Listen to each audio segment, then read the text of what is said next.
Terima kasih Pak Juanda. Halo, selamat malam Bapak Ibu semuanya. Kembali lagi kita di iCommunity bersama saya Devintia yang akan jadi moderator pada malam hari ini. Tema malam hari ini menarik banget ya, karena kita akan ngobrol tentang operational excellence is the key to business success. Nah, ini kita akan ngobrol dengan dua narasumber keren. Jadi, kalau biasanya ya Bapak Ibu, iCommunity Level Up Club itu biasanya narasumber akan share screen, terus habis itu tanya jawab. Nah, malam hari ini kita akan berbeda nih. Jadi malam hari ini kita akan tektokan langsung gitu ya Bapak Ibu. Jadi kalau Bapak Ibu ada yang mau tanya, nanti boleh raise hand, terus boleh bertanya dan akan dijawab oleh kedua narasumber kita yang keren ini. Nah, dari tadi saya nyebutin narasumber yang keren, narasumber yang keren. Nah, siapa aja sih beliau-beliau ini gitu. Wah, saya dredeg. Kalau di Jawa itu bilangnya dredeg ya, deg-degan. Jadi yang pertama ada Pak Darwin Jasmine, owner dari Awi Cafe. Yang tadi saya udah tanya-tanya dikit, Awi Coffee ini ada di mana sih Pak? Ternyata Awi Coffee ini udah berdiri sejak 1945 ya Pak ya. Dan ini udah generasi ketiga. Keren banget. Dan nanti akan insya Allah buka di Surabaya katanya nextnya. Jadi Bapak Ibu yang ada di Surabaya nanti akan tahu Awi Coffee ini seenak apa secara langsung karena dibuatnya on the spot gitu. Terus yang kedua ada Pak Sian. Aduh, selamat malam Pak Sian. Malam, Bu.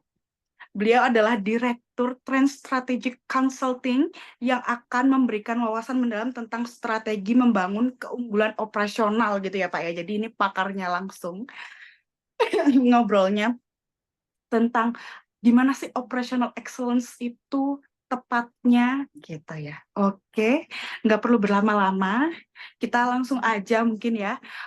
Selamat malam Pak Sian, Pak Darwin. Ini ada di tempat yang sama ya kebetulan ya. Iya, iya. Kita kebetulan di Surabaya karena saya setiap bulan pasti ke Surabaya, Jakarta, ada klien. Kita di Mercure ini, Mercure Manyar, Oh, ada di Manyar Mercure. Surabaya, Manyar Oh, di Manyar dan Pak Wi kebetulan besok ada acara exhibition di Galaxy Mall, diundang oleh salah satu event organizer exhibitor untuk food and beverage. Jadi ada acara besar di Galaxy Mall. Jadi kebetulan saya ini langsung nih Pak Awi kita eh, kita kita apa namanya ketemu langsung di tektokan. sini. Oke, Ya, oke, keren, keren, keren. Nah, mungkin sebelum boleh nggak Pak dijawab terlebih dahulu kenapa sih kita loh Pak? Oh, Pak Darwin tiba-tiba live. iya, iya, iya. Ini mungkin ada sedikit Kok apanya trouble ya? trouble sedikit. Ini udah masuk kembali. Oh ya, Aman. udah masuk lagi. Ya. Oke. Nah, kenapa sih Pak kita akan spesifik membahas tentang ini semalam ini? Kenapa? Kalau boleh tahu kan, memang ya Pak ya, mostly yang bergabung dengan iCommunity adalah eh, para pengusaha kayak gitu, Bapak Ibu Ya. backgroundnya ada yang UMKM dan tapi kenapa kita harus memperdalam tentang operational excellence ini? Menurut Pak Sian dulu deh, monggo Pak Eh, Sian. Baik, Bu Devintia, terima kasih untuk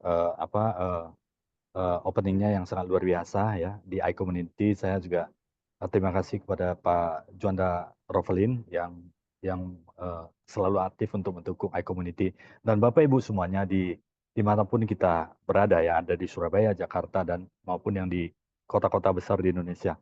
Jadi malam ini saya sharing ke teman-teman semuanya mengenai apa namanya ya, bisnis development, kemudian bisnis eh, profitable.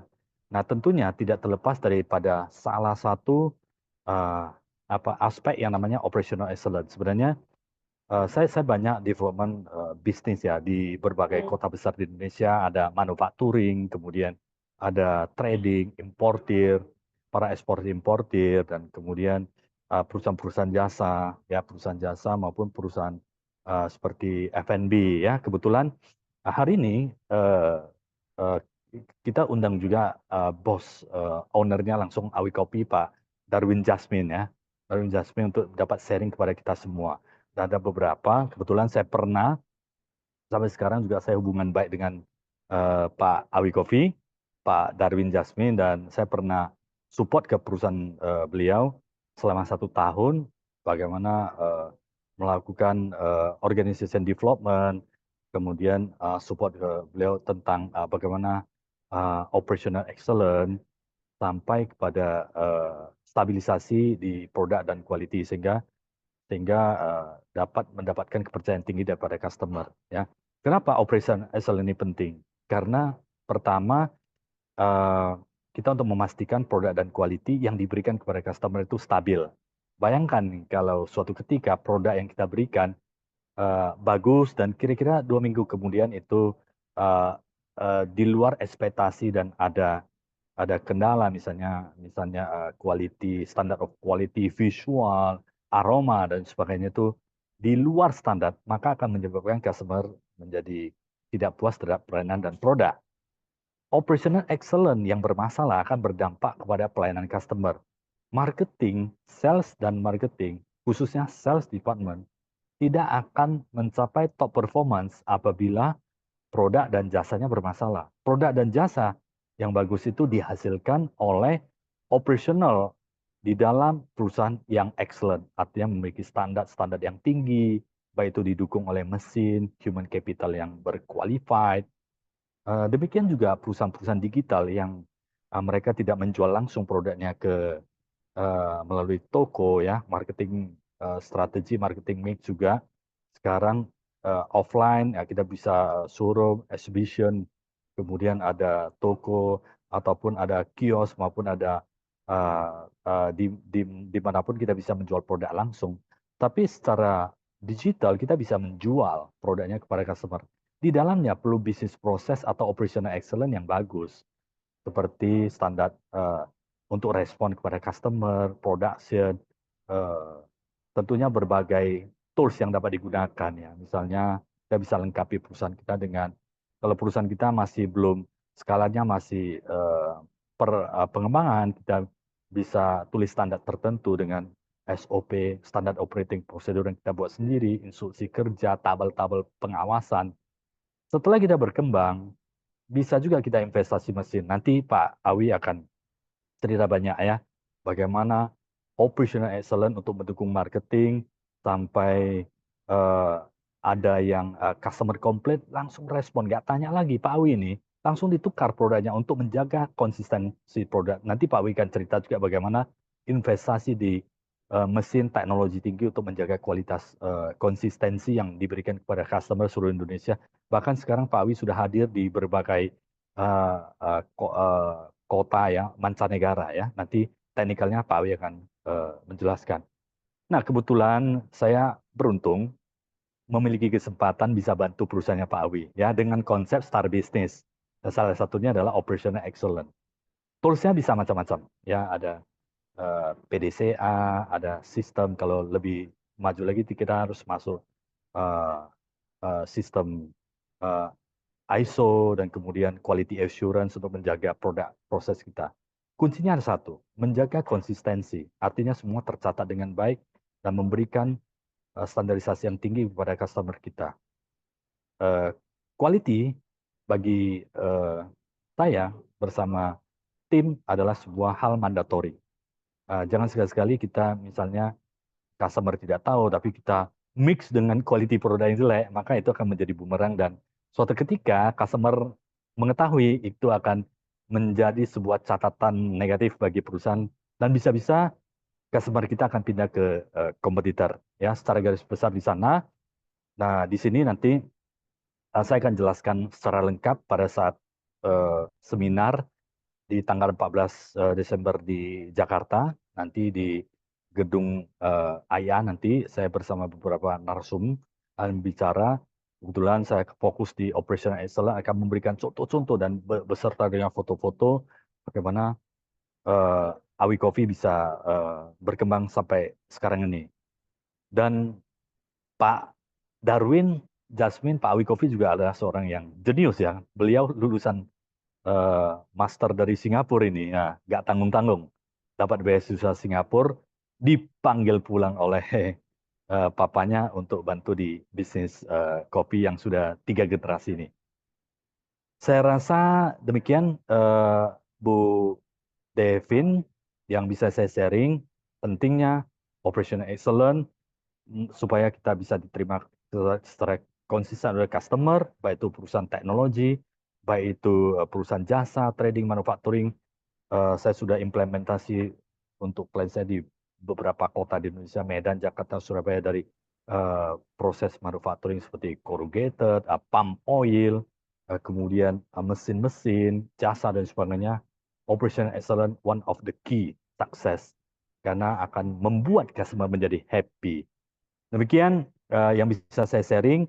Pastikan nanti kalau tanggal 14 Desember pasti akan saya buat materi yang lebih kompleks lagi supaya nanti teman-teman bisa mendapatkan knowledge yang lebih detail lagi tentang operational excellence. Terima kasih Bu Devin.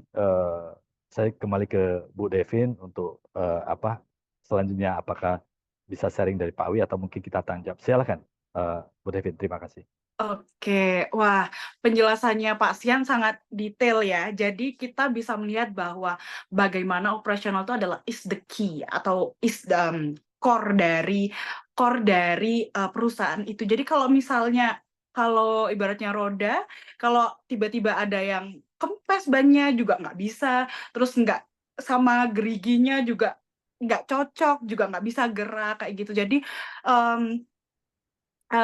operasionalnya sangat penting untuk diperhatikan. Nah, saya jadi kepo ini sama Pak Darwin. Jadi kan ini sudah berjalan Awi Coffee ini dari 1945. Itu sudah berpuluh-puluh tahun yang lalu ya, Pak ya. Nah, eh, bagaimana menurut Bapak operasional itu terus dibenahi? Apakah menurut Bapak sekarang operasional yang ada di Awi Coffee sekarang sudah termasuk excellent, operational excellence sekarang ini dalam berkembangnya waktu? Mungkin boleh cerita-cerita dikit gitu ya Pak ya, atau sebenarnya yang dulu-dulu itu juga operasional juga sudah bagus, mungkin boleh sambil sharing gitu boleh ya Pak ya, karena We Coffee dari 1945 ini saya jadi penasaran gitu, monggo Pak Darwin. Ya, terima kasih Bu Devin, terima kasih Pak Sianjet. Ini udah diangkat terlalu tinggi nih, kayaknya nanti jatuhnya itu agak sakit ini. Oke, jadi sorry ya tadi sedikit ada hiccup ya, ada koneksi yang kurang bagus. Coba ya aku ulangi sedikit tentang Awi Coffee. Jadi Awi Coffee sendiri sudah berdiri sejak 1945 dan saya sendiri adalah generasi ketiga yang melanjutkan bisnis ini. Dan saya melanjutkan bisnis ini pada tahun 2005 ya. Eh, ya seperti pertanyaan Bu Devin tadi, apakah dulu prosesnya udah bagus? Menurut saya udah bagus. Cuma belum didokumentasikan dulu. Semua SOP itu ada di otak dulu.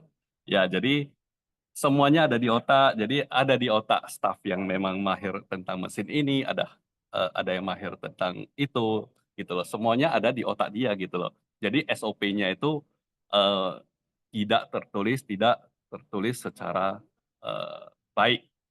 Nah, pada tahun 2005 begitu saya take over bisnis ini, eh, ya saya juga melihat bahwa apalagi dulu orang tua kita kan tidak bersekolah tinggi dan kita sudah bersekolah tinggi gitu. Nah, kita eh, melihat bahwa kita ada banyak hal yang perlu kita improve. Oke, terutama sebenarnya banyak lah. Saya yakin yang di forum ini kan banyak UMKM ya. Kalau UMKM itu kalau mau kita bilang kelemahannya kan banyak. Apakah kelemahannya di marketing, kelemahannya di sales, kelemahannya di produksi, kelemahannya di banyak lokasi ya. Tetapi kita harus satu persatu kita perbaiki. Ya, dimulai dari kualitas mungkin ya, tapi harus dibarengi dengan penjualan. Kalau enggak kan susah juga ya, nggak ada uangnya untuk menambah kualitas kita. Nah, semua dan saya belajar dari pasiennya deh ya, itu semua harus dimulai dari satu tujuan. Apa yang kita mau capai, gitu loh.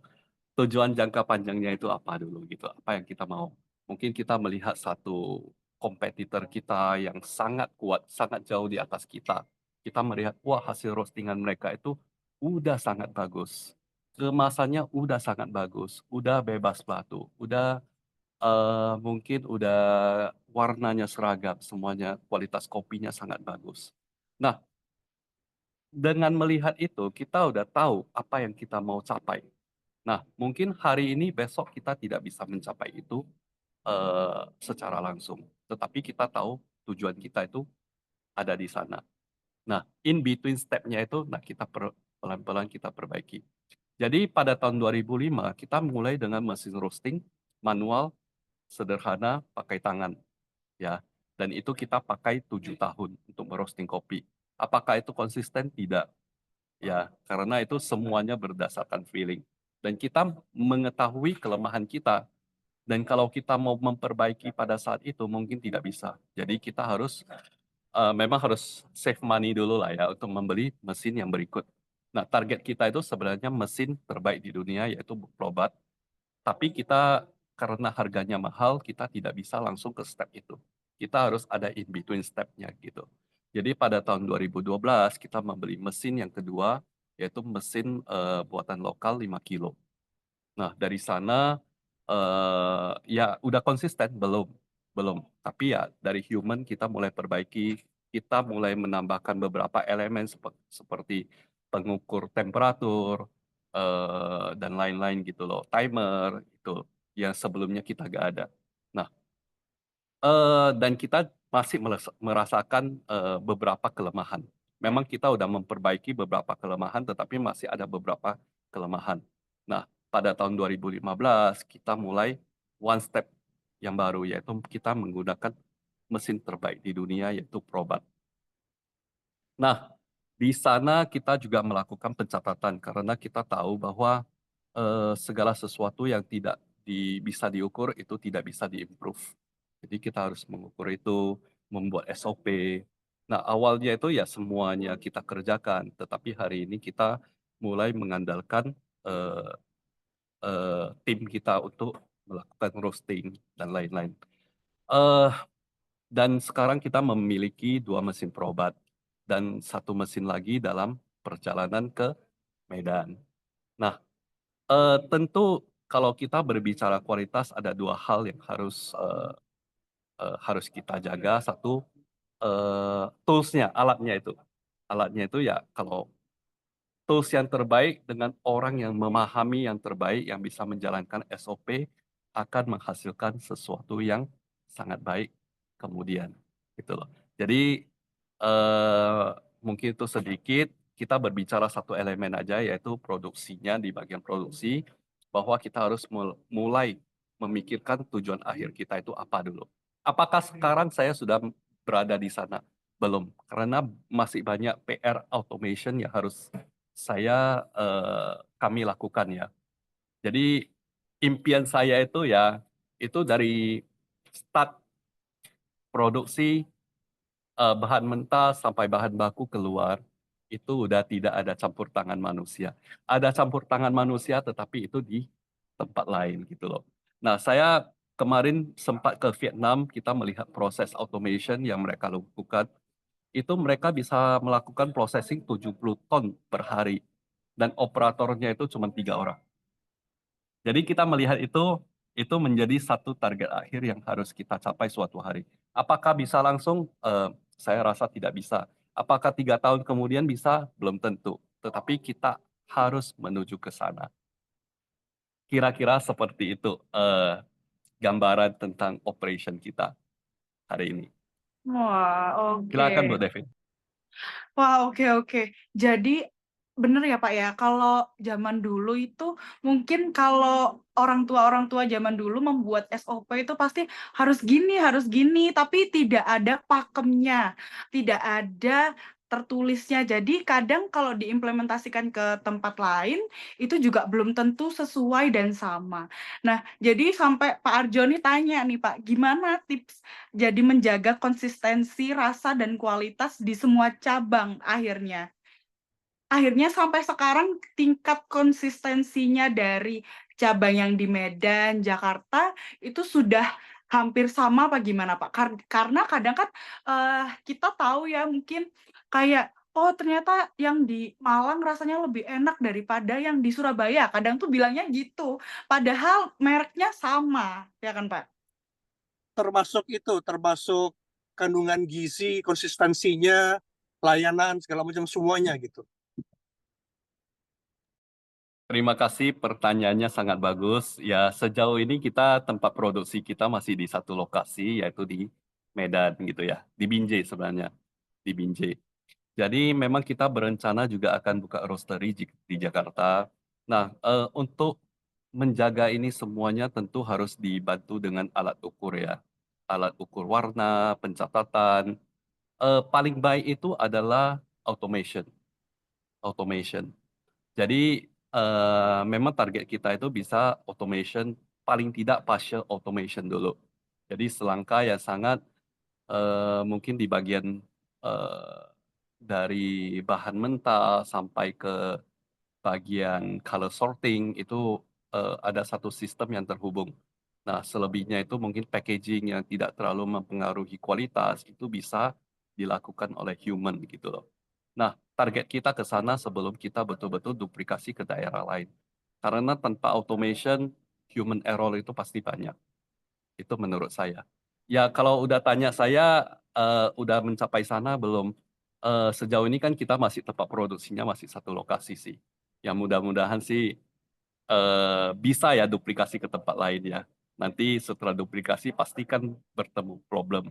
Nah, dari sana kita juga belajar bagaimana mensinkronisasi dua lokasi produksi. Mungkin mulai dari sourcing juga harus sama semuanya ya, storing semuanya. Itu menurut saya. Jadi memang harus investasi di bagian automation dan alat ukur yang baik. Itu menurut saya. Thank you. Nah, kalau menurut Pak Sian nih, ketika melakukan pendampingan terhadap Awi Cafe nih ya Pak ya, kan ini sudah berdiri dari 1945, otomatis sudah punya market juga, udah punya market, sudah tahu ini ibaratnya kemana gitu ya Pak ya. Nah, ketika Bapak melihat ini, pertama kali kesan yang Bapak lihat itu gimana sih Pak? Dan akhirnya bagaimana mungkin boleh di-spill waktu itu strategi yang efektif atau saran yang efektif untuk membangun excellent operational di Awi Cafe dulu itu gimana Pak pas pertama? Boleh diceritain Ya, nggak Pak? ya terima kasih Bu Tevintia. Sebenarnya operational excellence itu adalah part of business and organization development. Sebenarnya di dalam bisnis itu ada 5 pilar penting ya di dalam bisnis maupun organization development, yaitu leadership, finance and accounting itu harus bagus, laporan keuangan, margin, aging piutang dan sebagainya itu harus terkontrol dengan baik dan tersistematik dengan baik. Kita bisa menggunakan program ya sehingga cost center dan kemudian revenue, kemudian piutang dan semua selalu tercatat dengan baik. Segala biaya ada cost center yang dapat kita ketahui. Nah, kemudian sales marketing.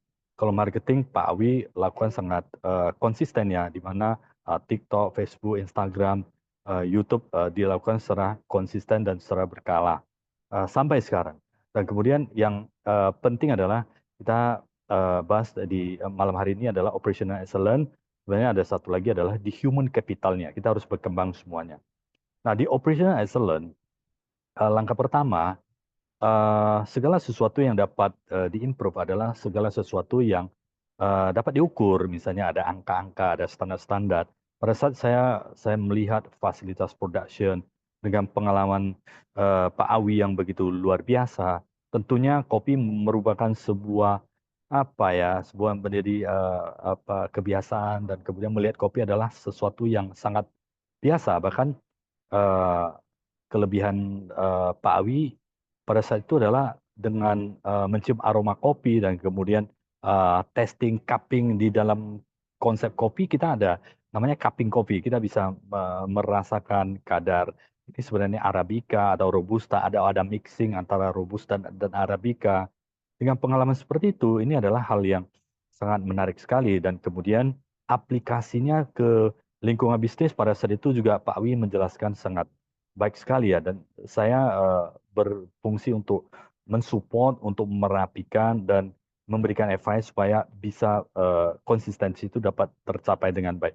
Banyak hal yang sudah ada di tempat Pak Wi ya. Jadi kemudian yang menjadi faktor utama adalah bukan hanya Pak Darwin Jasmine yang tahu aja ya, saya itu seperti sebuah challenging buat Pak Awi Coffee karena kalau Pak Awi Coffee, Pak Awi atau Pak Darwin yang in charge di operational bukan tidak bisa akan menghasilkan produk dan quality yang konsisten. Tapi Pak Awi masih ada fungsi lain, fungsi sales, marketing, dan human capital yang harus dilakukan secara bersamaan. Oleh karena itu, perlu ada duplikasi. Duplikasi yang paling baik adalah semua dilakukan dengan pencatatan. Critical point-nya seperti apa. Kita bisa lakukan pencatatan proseduralnya dan kemudian waktunya, roastingnya, warnanya, semua terekam dengan baik. Ada rekaman, ada faktor produksi yang tentunya bukan hanya faktor produksi dengan mesin-mesin. Mesin-mesin itu sudah terbaik lah. Awi Coffee dengan mesin produk dari Jerman, teknologi itu adalah one of the best in the world sehingga menghasilkan produk yang berkualiti. Sampai sekarang Awi Coffee King Jantan adalah one of the best dan selalu di roasting dengan mesin terbaik. Nah itu yang saya melihat, kemudian saya challenging Pak Awi ini for the next kita harus konsistensi, nggak bisa karena ilmu yang sebegitu bagus itu kita harus tercatat dengan baik dan bukan hanya waktu tertentu, tapi waktu yang akan panjang. Sehingga kebiasaan ini yang diimplementasikan di seluruh tim operational production di Awi Coffee. Sehingga sampai sekarang saya kira pengukurannya adalah how many complaints yang diberikan kepada Awi. Dan so far sangat sedikit sekali, bahkan Pak Awi juga berkomitmen. Komplain apapun, tidak peduli apapun, yang penting dia minta dikembalikan atau sebagainya tanpa ditanya langsung diberikan. Dan itu sebagai wujud komitmen pelayanan terbaik kepada pelanggan. Dengan demikian kepercayaan kepada Awi Coffee semakin lama semakin meningkat dan edukasi ya. Di coffee ini kan perlu edukasi. Teman-teman yang hobinya Arabica itu karakternya seperti apa, Robusta seperti apa. Dan lebih lanjut lagi, Awi Coffee go to the next level ya. Tahun lalu sudah ada Coffee Academy yang sudah. Jadi siapapun yang mau belajar tentang kopi, cupping, karakter daripada kopi itu diajarin dan bahkan ada mengundang guru dari internasional seperti dari Brazil maupun dari Hong Kong untuk mengajar di akademinya Awi Coffee sebagai wujud pelayanan kepada customer. Jadi hal yang bagus kita dokumentasikan dan kita cloning tentunya semua tim human resources yang ada di dalam proses operasional harus tahu kriteria seperti apa, critical point seperti apa, dan selalu mengikuti pameran di luar negeri sehingga kita bisa tahu sekarang teknologi yang berkembang seperti apa, efisiensinya seperti apa, informasinya seperti apa. Itulah saya sebagai supporternya Pak Awi diberikan kesempatan untuk dapat mensupport beliau di bisnis dan organization development. Sampai sekarang kita hubungan baik dan Bu Devinta bisa melihat Pak Awi juga luar biasa berkembang dan sekarang sudah hadir di kota-kota besar di Indonesia dan Surabaya next akan ada cabangnya setelah Jakarta dan di luar negeri sudah banyak Pak Bu Devin di Singapura dan kemudian di Jepang, di Taiwan sudah ada melaksanakan ekspor. Kira-kira seperti itu Bu Devin ya. Intinya adalah konsistensi dan kemudian improvement secara terus-menerus, baik itu quality, bukan hanya dari proses produksi, sebenarnya masih panjang kalau kita tarik ke belakang ya. Seperti quality kopi, biji kopi, sebelum dicuci, sebelum di-washing, itu sudah ada pemilihan biji kopi terbaik dengan supply kopi terbaik. Ya, Pak Wi juga banyak binaan kepada petani kopi di sekitaran Tanah Tinggi Karo dan Brastagi sana yang menjadi supplier, tapi yang itulah yang dijaga terus-menerus, sehingga tadi pertanyaan mengenai konsistensi quality bukan hanya pada saat roasting, juga dari source of material juga dijaga dengan baik. Demikian Bu Devin, yang saya bisa sharing pengalaman saya pada saat mensupport Pak Awi, dan sekarang kita masih keep contact dan untuk bekerja sama untuk ke depannya. Terima kasih Bu Devin. Keren banget ya penjelasannya Pak Sian. Saya seneng banget sih menjaga konsistensinya dan menggunakan data angka. Itu yang data angka itu memang yang konkret dan nggak bisa berbohong kayak gitu ya. Jadi memang bagaimana melihat kemajuan bisnis yang kadang kita suka lupa, bahkan menghitung komplain aja, bulan ini ada komplain berapa, bulan depan ada komplain berapa, atau 3 bulan lalu ada komplain berapa, selalu meningkatkah atau selalu menurunkah, komplainnya tentang apa. Memang itu data itu sangat penting sekali untuk dipelajari ya Pak ya, untuk menjaga agar tetap bisa jadi yang terbaik ini.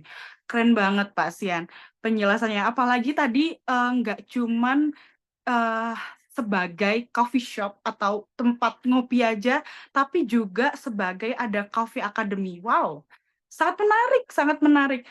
Sekarang jadi bisa memberikan wawasan tentang perkopian kepada masyarakat juga. Apakah juga mungkin ada lomba juga ini Pak? Jangan-jangan ada lomba kopi-kopi gitu? Kalau lomba-lomba kopi itu sebenarnya udah banyak organisasi yang menjalankan itu, dan kita tidak menambah beban baru lah ke dalam industri ini. Soalnya kompetisinya udah banyak. Jadi peran kita itu lebih mengedukasi. Jadi kita punya satu lab coffee namanya Two Tigers Coffee Lab. Itu kita dirikan pada tanggal 22 bulan 2 tahun 2022. Jadi 22. Ya, itu angka 2 itu kenapa angka 2? Karena 2 itu adalah angka prima dan satu-satunya angka genap yang angka prima. Jadi sangat spesial. Terus di DNA juga ada double helix, juga ada dualitas baik buruk, hitam putih, yin yang gitu ya, 2. Dan 2 itu juga adalah jumlah harimau yang ada di Two Tigers Coffee Lab, juga di logo Awi Coffee juga 2 harimau. Juga di PT 2 Harimau Sumatera, PT kita yang mengekspor kopi ke luar negeri. Jadi dua-dua. Jadi tujuan kita itu lebih mengedukasi. Kita memberikan kualitas, kita menyediakan instruktur dari mungkin aku revisi sedikit yang dikatakan Pak Syanyet ya, bukan dari Brazil tetapi dari Meksiko.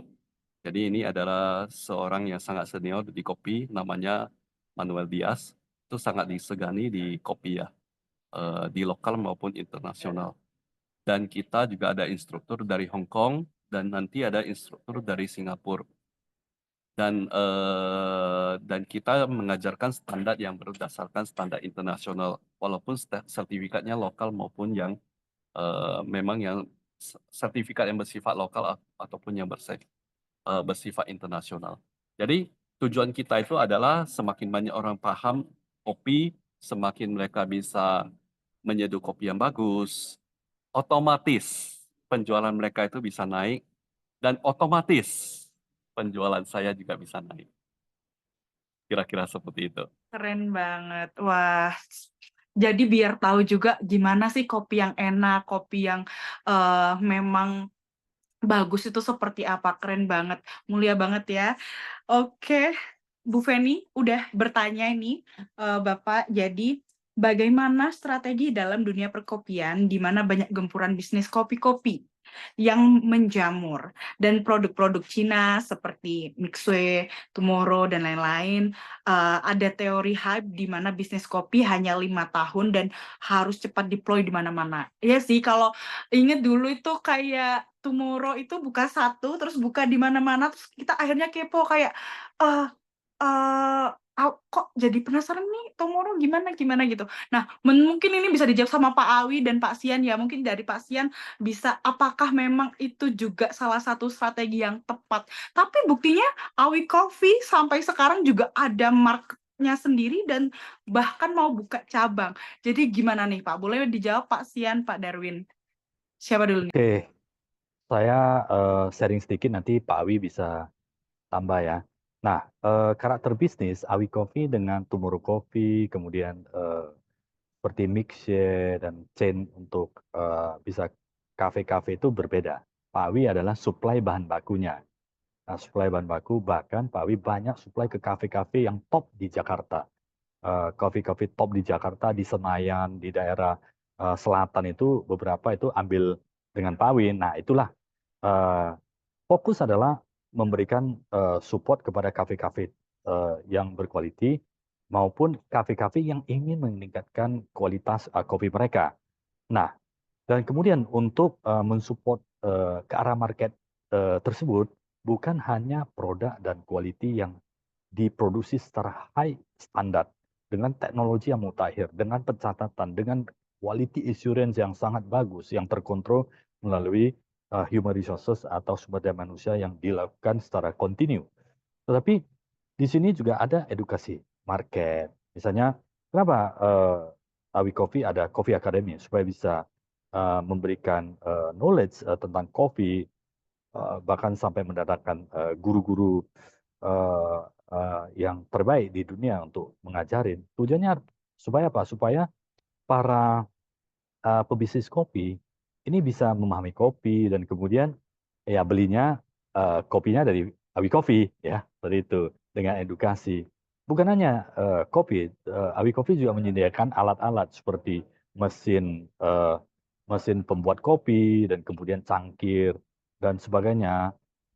Apakah itu mesin kopi yang tinggal on off bisa mau black coffee, americano maupun coffee latte ya, juga ada manual brew yang disupport ke arah sana.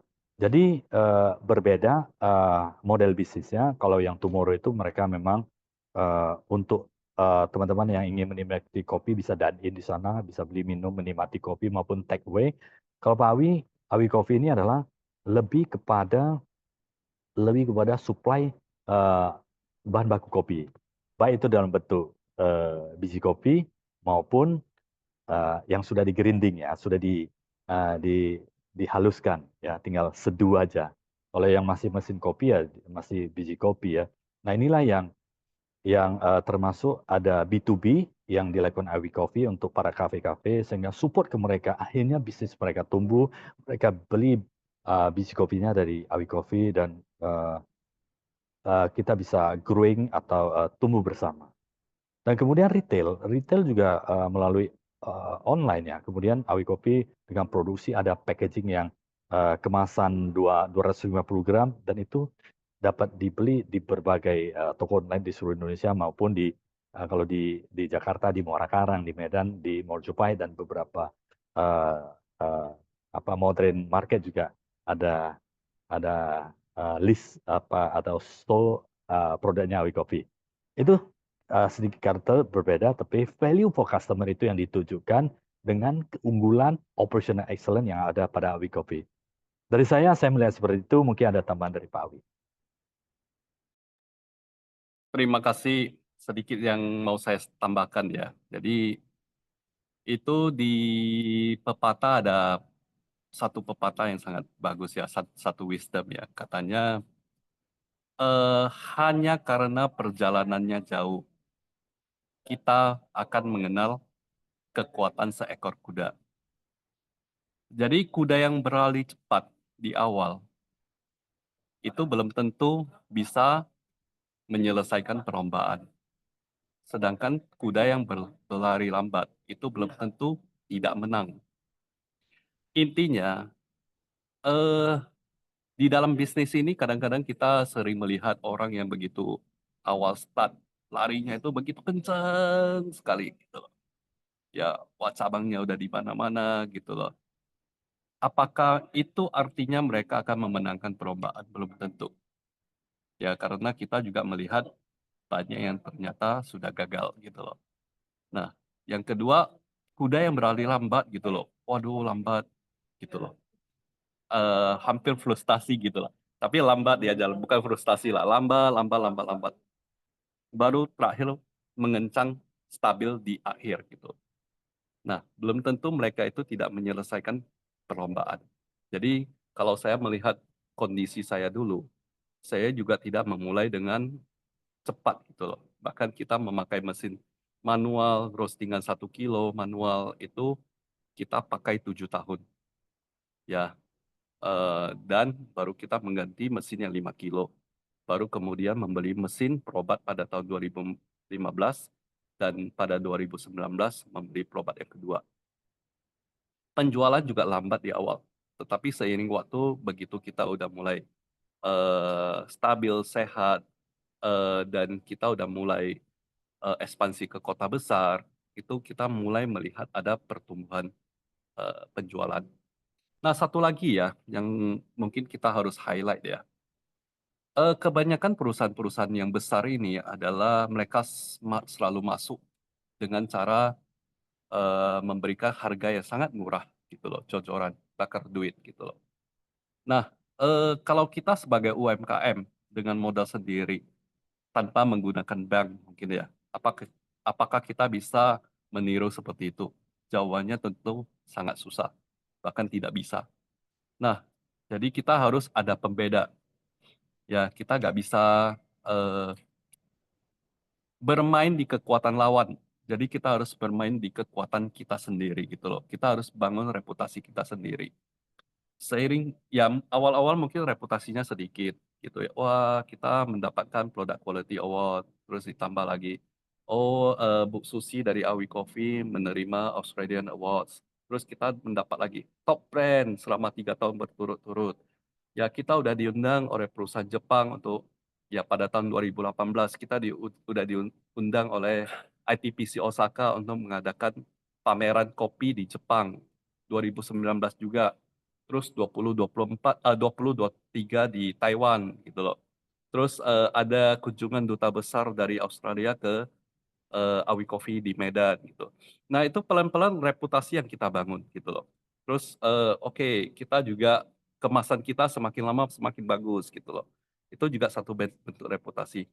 Dan yang terkini itu reputasi itu adalah bentuk dari kalau di sosial media adalah followers. Ya, followers kita itu mungkin udah tinggi, udah blue tick gitu loh. Nah, orang yang melihat kita mungkin mereka merasa, oh ini adalah sos yang terpercaya gitu loh. Berbeda dengan yang lain gitu loh. Nah, itu semuanya yang harus kita bangun.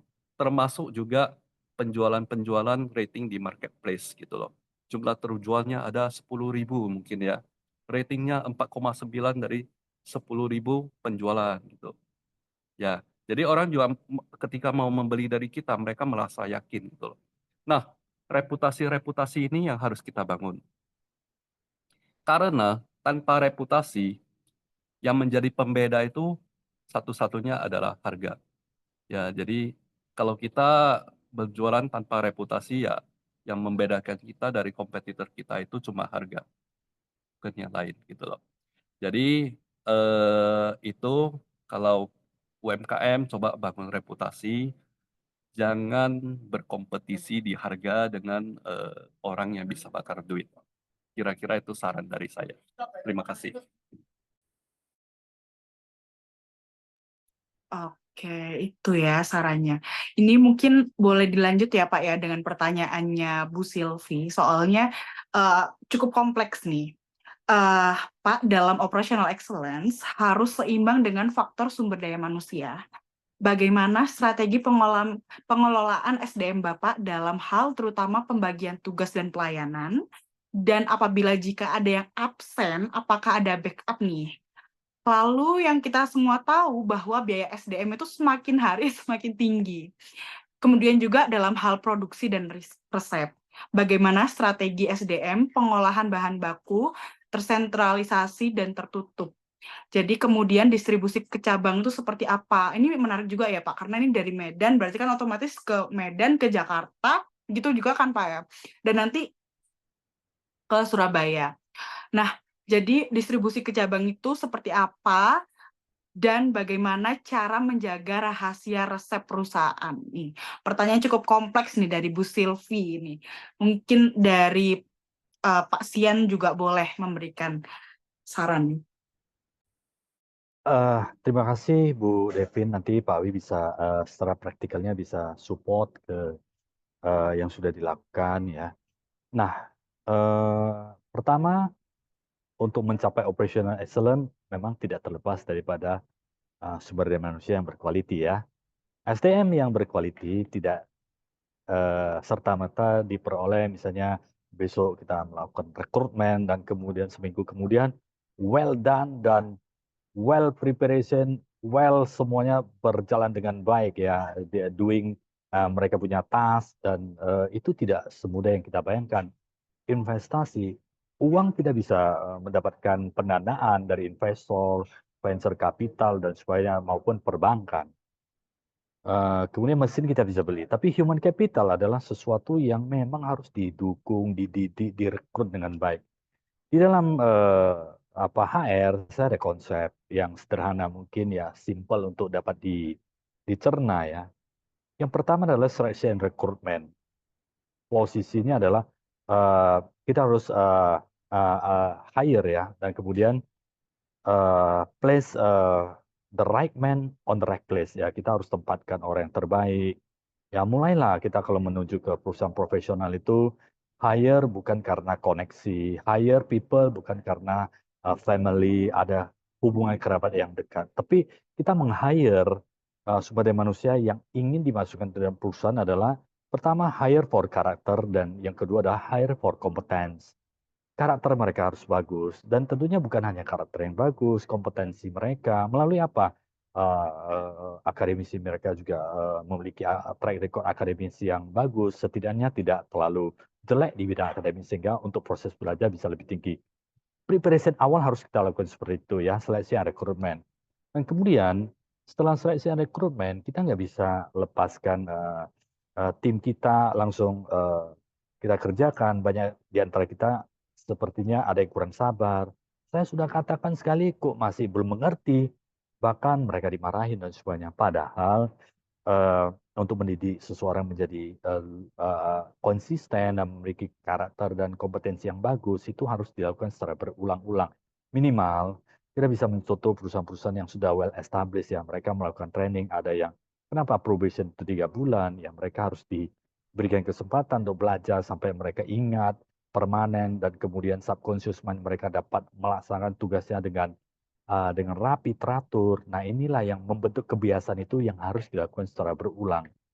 Banyak di antara kita, saya jumpa yang ada adalah begitu mereka melakukan kesalahan, bukan ditanya bagaimana kesalahan itu terjadi, tetapi mereka dimarahin dulu dan akhirnya mereka tidak melakukan pertanyaan lagi dan akhirnya berdampak terhadap perkembangan SDM perusahaan seperti itu.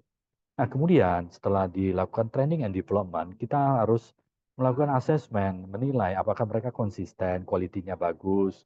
Biasanya sebuah perusahaan itu ada namanya matriks kompetensi ya. Basic job requirement, job specification, apa yang harus mereka penuhi, apakah mereka over spec atau under spec. Kalau under spec, dan kemudian kita bisa listkan apa yang kita bisa training kepada mereka, perlu disusun sebuah matriks kompetensi. Nah setelah itu, kompetensi-kompetensi yang bagus, mereka melakukan sesuatu yang bagus. Finally, kita harus memberikan reward ya. Yang jangan lupa begitu perusahaan berjalan dengan bagus, penjualan bagus, operational excellent, produk-produk berkualiti, mereka tentunya harus dihargai, reward dalam bentuk intrinsik maupun ekstrinsik, penghargaan maupun memberikan kesempatan mereka belajar lagi. Itu adalah beberapa proses arti yang harus kita lakukan supaya dapat menciptakan HR yang kompetensi. Nah, sebenarnya melakukan bisnis besar dan kecil itu tidak berbeda jauh ya. Yang hanya adalah skalanya. Kalau kita skala bisnis tidak terlalu besar, maka cost SDA akan menjadi tinggi. Kalau skala kita, oleh karena itu sebuah perusahaan harus berkembang. Begitu perusahaan berkembang, value perusahaan ada dan kemudian sales perusahaan menjadi banyak sehingga kita memiliki profit yang kita bisa sisihkan untuk human development. So, perusahaan besar baru kita bisa mendapatkan orang-orang terbaik. Kuncinya di sana. Jadi perusahaan harus dipikirkan untuk maju berkembang menjadi besar. Kita stagnan aja dengan kenaikan biaya-biaya listrik dan sebagainya, termasuk UMP upah minimum provinsi yang selalu naik setiap tahunnya, kita tidak akan bisa mempertahankan orang-orang terbaik kita. Dan akhirnya orang-orang terbaik kita akan pindah ke perusahaan-perusahaan yang bisa memberikan kesempatan mereka untuk lari lebih kencang. Dan akhirnya kita akan mengalami kemunduran. Jadi tidak ada kata lain, tidak ada sebuah excuse. Perusahaan didesain harus berkembang untuk mempertahankan eksistensi dan perkembangan perusahaan ke depannya. Saya kira itu, dan untuk kalau kita udah berkembang, tentunya kita bisa training skill yang bisa dimiliki oleh seseorang SDM, misalnya ada yang kuat di service, ada yang kuat di production dan sebagainya. Kita bisa interchange orang itu di dalam, seandainya ada satu yang tidak masuk, yang satu bisa backup sehingga masalah selesai. Tapi kalau perusahaan kita tidak maju dan berkembang, yang terjadi adalah kita keterbatasan untuk meng-hire dan untuk membayar orang-orang terbaik yang ada di dalam perusahaan kita. Dan itu akan menjadi barrier perkembangan perusahaan ke depannya. Dari saya singkatnya seperti itu, mungkin Pak Wi bisa tambahkan. Silakan Pak Wi. Oke, aku ulangi tadi pertanyaannya ya. Kalau nggak salah tadi ada 3 yang saya rangkum, mungkin lebih ya. Tapi yang pertama adalah tentang kekurangan staff ya. Jadi kadang mungkin nggak datang atau resign bisa mengganggu operasional. Yang kedua adalah tentang resep ya, resep rahasia perusahaan. Dan ketiga adalah distribusi ke Jakarta ke kota-kota lain ya. Jadi mungkin yang aku tangkap itu 3 yang utama ya. Jadi mungkin nanti kita tambahin, tapi aku jawab dulu yang 3 itu. Yang pertama tentang kekurangan karyawan, apakah pernah terjadi? Pernah. Ya, jadi dulu-dulu itu masih tentang solving problem. Solving problem itu artinya masalah udah terjadi baru kita cari solusi. Nah, itu kita ya pernah lah kejadian di mana karyawan mungkin dari 4 karyawan yang kita punya yang datang cuma 1 gitu ya, itu problem-problem yang dulu lah. Nah, karena ada problem itu kita mulai mengantisipasi. Nah, yang second step itu adalah anticipation, problem anticipation. Jadi kita tahu ada satu tempat di rumah kita ada yang bocor gitu loh. Jadi setiap kali hari hujan itu pasti akan bocor. Nah, dan karena kita udah tahu itu, kita mulai mengantisipasi bagaimana supaya itu tidak bocor. Mungkin kita perbaiki atapnya, atau ketika masih belum punya dana, mungkin kita memakai ember di bawah sehingga lantai kita tidak basah. Nah, itu namanya problem anticipation. Jadi sekarang kondisi kita itu kita lebih mengantisipasi problem seperti itu. Artinya kita punya karyawan yang lebih dari kapasitas yang kita punya. Karena kita tahu bahwa dengan kapasitas yang pas-pasan, kalau satu berhalangan, karena itu pasti akan terjadi. Kalau satu berhalangan, maka akan mengganggu operasional. Bahkan kita sendiri harus turun tangan banyak hal gitu ya. Dan itu sangat mengganggu proses yang lain seperti marketing harus dihentikan atau daerah lain harus stop sebentar gitu loh. Nah, kita antisipasi itu dengan menambah kapasitas karyawan kita. Nah, berbicara tentang resep. Resep itu satu hal yang dulu menjadi momok dari semua UMKM ya. Tapi seiring dengan bertambahnya pengalaman kita di bisnis kopi, kita melihat ada satu resep lain yang membuat customer kita itu sebenarnya stay dengan kita. Bukan resep rahasia itu. Walaupun resep rahasia itu hilang di kopi orang lain, itu bisnis kita itu tetap bisa berkembang. Yaitu apa? Reputasi yang dimiliki oleh perusahaan kita. Karena itu bersifat sangat unik gitu loh. Yang tidak mungkin bisa dikopi orang lain gitu loh. Mereka bisa punya reputasi dia sendiri, tetapi tidak akan bisa mengkopi reputasi kita.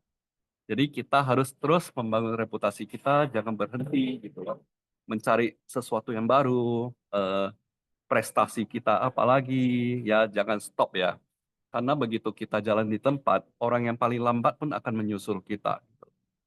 Ya, jadi tanpa resep rahasia kita, mereka juga akan mengalahkan kita. Nah, yang ketiga tentang distribusi. Ya, kalau berbicara distribusi itu udah lebih ke stock management. Nah, salah satu cara mengukur stock management yang baik adalah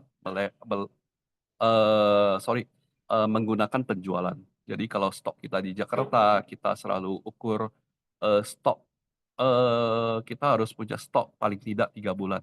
Bisa off nggak? Bisa, tetapi ya itu satu-satunya prediksi terbaik yang menurut kita masih bisa dipakai. Kalaupun ada off, tidak akan terlalu banyak. Gitu, kira-kira. Terima kasih. Oke, menjawab ya Bu Silvi. Gimana Bu Silvi? Ada lagi yang mau ditanyakan Bu Silvi? Yang paling utama selain resep itu adalah reputasi, benar sih. Bagaimana orang bisa mencuri resep kita, tapi nggak akan bisa mencuri atau meng-copy paste dari reputasi kita, karena reputasi itu kan dibangun pelan-pelan gitu ya. Oke, nah Bu Feni ini masih penasaran nih, apa problem terberat yang pernah dialami dalam bisnis Awi Coffee nih Pak, mungkin? Problem terberat itu adalah problem yang dihadapi saat itu ya. Jadi kadang-kadang udah lewat kita nggak merasa berat lagi. Jadi kalau problem sih mungkin apa ya problem terberat ya? Bingung sih. Karena kita udah melewati dulu kelihatannya kayak berat banget ya, tapi setelah kita melewati ya biasa-biasa aja ya kayaknya ya. Semakin hari semakin berat sih kayaknya ya. Pernah kita suatu hari pada tahun 2016 itu di hari raya Chinese yang pertama ya, Chinese New Year hari pertama itu Binjai banjir.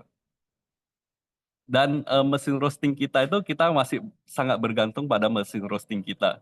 Cuman pada saat itu ada keluarga yang sedang berkumpul ya terpaksa rame-rame kita dengan cepat bisa membongkar satu mesin dan mengangkat ke atas meja gitu loh, dan mesin itu selamat gitu loh. Lucu aja ya. Dan tapi kita tetap tidak bisa berproduksi selama 3 hari sampai bersih-bersih udah selesai. Padahal pada saat itu orderan masih banyak. Ya terpaksa kita antisipasinya itu dengan gimana ya, soft problemnya itu seumpamanya ada orderan si A 10 kilo, si B 10 kilo, si C 10 kilo ya kita tanyain lah Pak, sementara kita kirimkan 3 kilo dulu, masing-masing 3 kilo dulu boleh nggak ya? Biasanya kita dengan jujur mengatakan problem kita, mereka customer itu biasanya mau mengerti gitu loh. Jadi solving problem itu kadang-kadang tidak harus dengan technical aja ya, bisa solve dengan emotional juga, dengan melalui emosi apa ya? Apa itu? Ya lewat emotion lah gitulah. Kita ceritakan apa yang kita hadapi dengan customer kita dan kita ada solusi sementara untuk mereka dan mudah-mudahan kita bisa berproduksi lagi. Ya kira-kira seperti itulah. Tapi ya kalau dalam berbisnis itu ya menghadapi problem itu yang membuat kita menjadi semakin kuat sih. Lama-lama kita nggak merasa problem itu sesuatu yang tidak enak lagi gitu loh. Karena udah terlalu kita udah nyaman berada di zona tidak nyaman gitu loh. Udah terbiasa gitu. Ya, Udah kira-kira terbiasa di seperti itu. zona tidak nyaman ya Pak ya. Oke. Tapi bener sih, permasalahan terberat adalah permasalahan yang dihadapi saat itu. Jadi kerasanya berat banget, tapi kalau dipikir-pikir, kok bisa ya gitu aja berat mungkin kalau sana. Mungkin pasien mau menambahkan, mungkin ada cerita gitu ketika saat itu ada problem juga menurut pasien tuh juga kalau diingat-ingat lucu juga gitu. Mungkin ada nggak Pak? Ya, terima kasih Bu Devinta.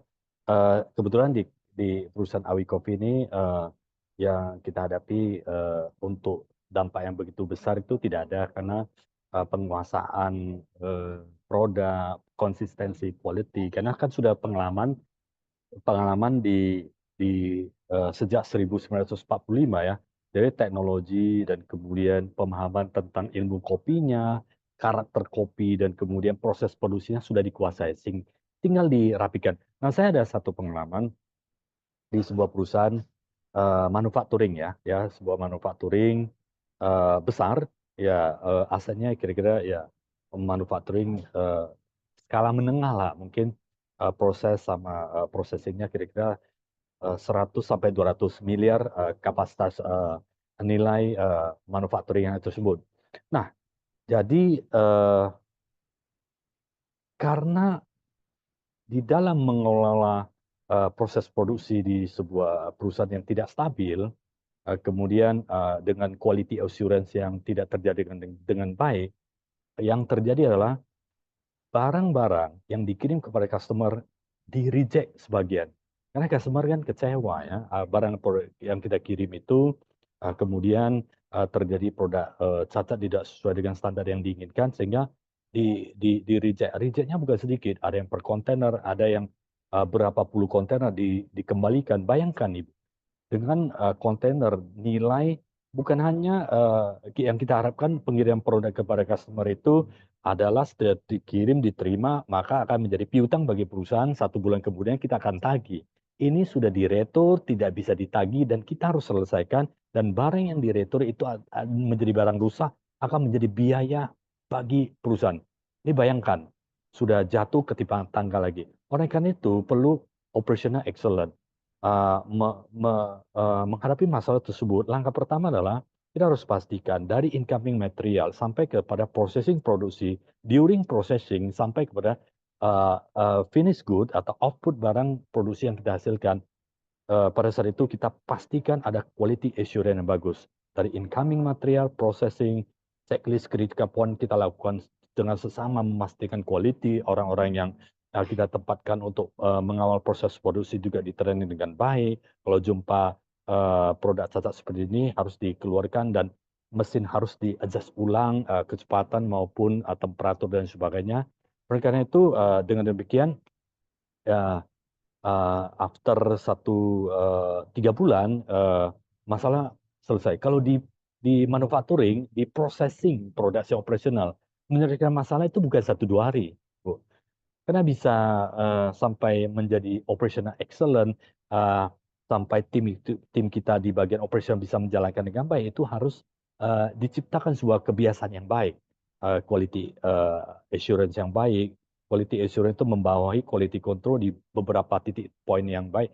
Kita lakukan pembenahan, orang-orang terbaik kita rekrut, dan akhirnya 3 bulan mulai teratasi, kemudian kita meraih kepercayaan customer lagi, dan kemudian akhirnya customer memberikan kesempatan untuk kita supply kembali, dan itu butuh waktu setengah tahun. Bayangkan Ibu, kalau perusahaan tidak kuat secara finansial, maka dipastikan akan Kolaps. bermasalah, akan kolaps. Ya, seperti itu. So, sangat be careful, kita harus hati-hati dengan processing operasional di dalam perusahaan kita. Mesin tidak bisa stop, tidak bisa recover dalam 1-2 hari atau 1 minggu. Proses itu berjalan. Di tengah jalan itu adalah biaya semuanya. Oleh karena itu kita harus memastikan semua berjalan dengan baik, setelah berjalan dengan baik, dan memastikan processingnya bukan untuk hari ini atau 1 bulan atau 3 bulan kemudian, tapi untuk jangka waktu yang panjang. Perusahaan yang menjalankan waktu processing yang baik saja, tiba-tiba juga bisa tidak mendapatkan order karena quality bisa bagus, tetapi mesin sudah tidak bisa kompetitif sehingga HPP kita menjadi naik, sehingga kita kalah bersaing. Jadi harus sangat hati-hati. Yang pasti adalah operational excellence. Next step adalah quality produk yang bagus dan menuju ke efisiensi yang lebih tinggi lagi bagi perusahaan. Kalau perusahaan ingin maju, berkembang, dan bisa ekspansi dimanapun kita berada. Demikian Bu Devin, semoga memberikan sebuah pengalaman bagi kita semua. Nanti saya akan sharing juga pada saat hari H di 14 Desember, saya akan sharing beberapa corporate yang mereka menjalankan operational excellence seperti apa, yang permasalahan-permasalahan seperti apa, sehingga kita bisa belajar dari case-case yang ada dan kita bisa membuat perusahaan kita semakin maju dan berkembang. Bisnis ukurannya adalah skala, kecil dan besar, capeknya sama. Kita harus memberikan yang terbaik. Maka akan memberikan peluang kita menjadi semakin besar ke depannya. Demikian Bu Devinta, semoga menjawab, semoga memberikan insight bagi teman-teman semuanya. Keren banget, ini nggak cuma sekedar insight sih Pak, kayaknya lebih dari insight apa. Jadi saya sampai penasaran nih, gimana yang 14 Desember nanti Bapak bisa memberikan, ini aja udah saya kayak tercerahkan gitu ya buat Bapak Ibu, apalagi yang 14 Desember nanti ya. Nanti mungkin bisa dijelaskan lebih detail tentang acara yang 14 Desember nanti itu. Dan nggak kerasa udah jam 8:30 saya menyita Ya, waktu Pak Darwin dan Pak Sian ini ya. Terima kasih banyak. ya. Tapi boleh nggak Pak dijawab satu pertanyaan ini dari Pak Arjo kembali ke biji kopi sebagai trivial aja, jadi sebagai pertanyaan penutup aja mungkin ya. Terakhir, sebelum nanti boleh menjelaskan lebih detail tentang acara 14 Desember nanti gitu ya Pak, yang udah diomongkan dari awal iCommunity Level Up Club tadi. Oke, pertanyaan trivial nih dari Pak Arjo menyangkut ekspor kopi di luar negeri. Ada feedback dari pembeli internasional bahwa biji kopi dari Indonesia yang dianggap terbaik masih kalah jauh dari kualitas kopi yang dari Amerika Selatan seperti di Brazil. Nah, pertanyaannya adalah kenapa sih kok bisa jadi seperti itu? Apakah kondisi tanah dan alam yang berbeda? Atau proses pengolahannya hingga menjadi biji kopi siap ekspor itu ada kekurangannya atau seperti apa nih? Mungkin ini pertanyaan lebih ke saya ya. Dan sebenarnya saya juga susah menjawab sih ya, karena saya bukan orang di processing kopi, bukan di kebun kopi. Tapi saya coba berusaha menjawab dari sisi mindset ya. Jadi setelah sepulang saya dari Vietnam, saya melihat banyak hal yang berbeda. Dulu orang Vietnam itu datang ke Indonesia untuk belajar kopi. Sekarang orang Indonesia yang ke Vietnam untuk belajar kopi. Jadi ada kebalikan.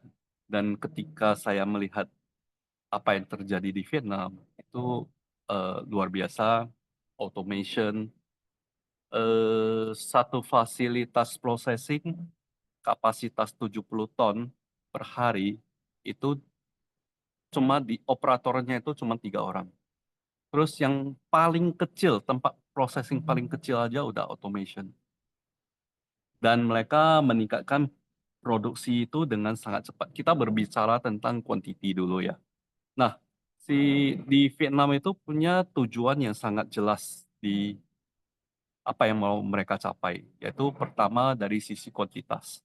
Kuantitas itu mereka capai, volumenya udah ada, sekarang mereka mulai improve di bagian quality, gitu loh. Jadi quantity itu karena untuk meningkatkan ekonomi dulu, begitu mereka udah punya alat, punya mesin-mesinnya, sekarang mereka mulai menaruh perhatian ke kualitas, gitu loh. Nah, bedanya dengan di Indonesia, aku juga tidak mau menjelek-jelekkan, aku tidak bilang semuanya ya. Dan aku tidak mau menyebut daerah manapun. Di Indonesia ada kecenderungan itu perkebunan kopi itu udah 2-3 generasi. Jadi ketika kita kadang-kadang mengajarkan seseorang itu hal yang baru, mereka selalu bilang, ah ini yang terbaik kok, kopi kami itu terbaik di dunia kok, gitu loh. Nah, ketika kita berbicara bahwa kopi kita itu terbaik di dunia, berarti tidak ada yang bisa kita perbaiki. Oh, udah terbaik. Apalagi yang mau diperbaiki gitu loh.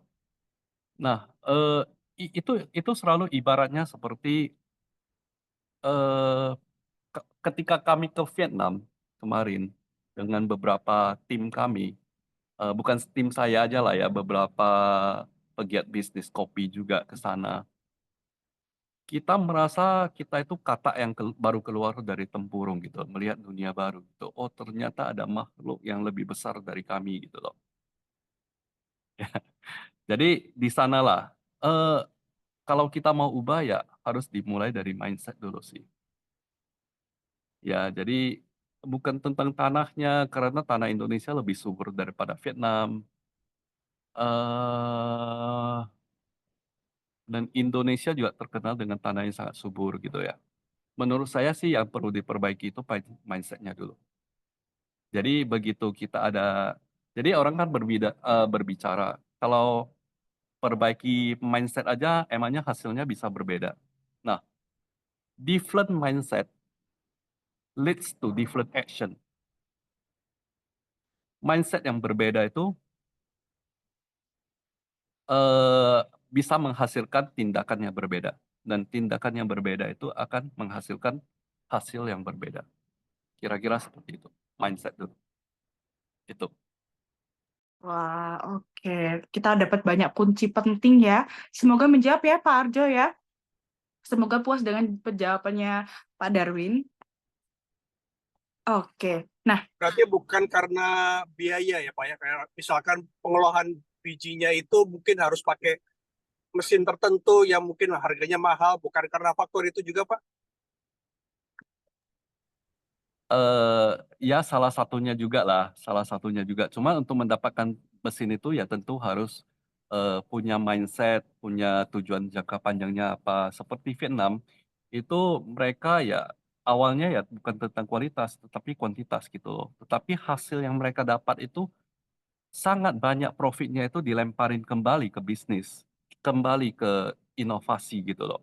Nah, kalau kita di sini seumpamanya profitnya itu kita pakai untuk sesuatu yang lain, mungkin untuk yang tidak berhubungan dengan bisnis kita atau tidak meningkatkan teknologi kita, ya semakin lama ya semakin kita tertinggal gitu loh, Pak. Kira-kira itu. Ya mesin yang baik ya tentu harus dari eh, continuous improvement ya. Jadi tidak bisa selalu, oh ini mesinnya lama dari kakek saya bisa pakai kok sampai hari ini juga dipakai tanpa ada perbaikan tertentu, tidak melihat dunia yang lain, ya kita akan semakin tertinggal. Sebenarnya bukan kopi kita yang tidak enak lah Pak, cuman kopi orang lain yang udah mutunya jauh lebih baik. Itu. Oke oh, Pak, terima kasih. oke. Keren banget malam hari ini kita ngobrol banyak sekali, kita dapat banyak apa ya Pak ya, banyak nggak cuman insight sih, ini pengetahuan yang sangat luar biasa buat Bapak Ibu semua yang masih merintis, ada pula yang mungkin sekarang lagi ada problem di perusahaannya dan ini bisa dijadikan apa ya, kayak masukan, oh sepertinya kayaknya harus gini-gini gitu, keren banget. Nah, oke, lanjut. Mungkin boleh ya Pak ya dijelaskan lebih lanjut ketika acara tanggal 14 Desember nanti di gedung Sentral lantai 9 di Jalan Jenderal Sudirman, acaranya tentang The Roadmap to Business Excellence in 2025. Acaranya offline ya Pak Sian ini ya? Oh, Oke, Bu Devintia, mungkin acaranya ada offline di Jakarta dan ada eh, online juga ya untuk bisa di luar Jakarta bisa mengikuti. eh mungkin ini Pak Juanda ya bisa ya membantu untuk menyampaikan.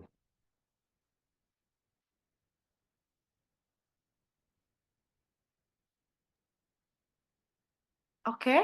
Jadi acaranya ini nanti akan ada 5 narasumber ya Pak ya. Jadi ada dari CEO SLC Marketing, ada Pak Juanda dari CEO dan founder Alcommunity, kemudian ada Pak Sian yang akan menjelaskan lebih detail tentang bagaimana the roadmap to business excellence in 2025. Sorry. Dan ada Ibu Giokniwati dari co-founder Elevasi. Mungkin akan dijelaskan lebih lanjut tentang acaranya oleh Pak Juanda. Mungkin Pak Juanda boleh?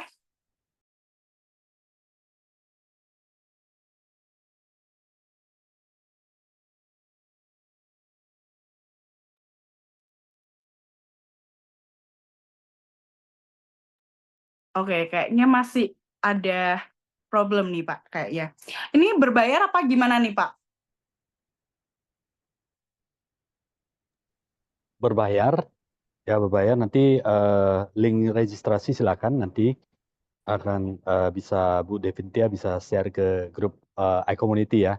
Jadi bisa teman-teman, Bapak Ibu bisa eh, register dan yang posisi di Jakarta juga bisa eh, mendaftar dan tanggal 14 bisa langsung datang ke venue, kita bisa diskusi banyak. Saya yakin, saya percaya dengan narsum yang ada ini dari Pak Sandi, Pak Juanda, Ibu Gioni akan memberikan terbaik bagi kita semua sehingga eh, sangat bermanfaat untuk perkembangan bisnis dan perusahaan Bapak Ibu semuanya.